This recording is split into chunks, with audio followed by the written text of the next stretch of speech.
निवडणूक 2019ला हा जिल्हाध्यक्ष आमच्याबरोबर नव्हता, त्यावेळेला निंबाळकर इथे उभा राहिले आणि निंबाळकरच्या विरोधात हा जिल्हाध्यक्ष प्रचार करत होता। त्यावेळेला आम्ही निंबाळकरला इथं निवडून आणण्याचं काम सातत्यानं केलं, या तालुक्यानं केलं, बाकीच्या तालुक्यानं केलं।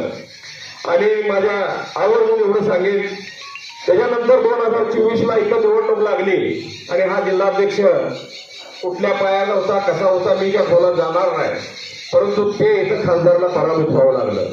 ज्याने ज्यानं आयुष्यभर काम केलं, पाण्याचं काम केलं, रस्त्याचं काम केलं, जे 5,000 कोटी या तालुक्याला आणून देण्याचं काम खरं केलं असेल तर निंबाळकरनी मदत केली। आणि त्याचं श्रेय मी शहाजी बापूंना सुद्धा देईल। शहाजी बापू सुद्धा आमदार होते, त्यांनी सुद्धा प्रयत्न केला, प्रत्येक पत्र दिलं, पत्रानुसार निधी आला।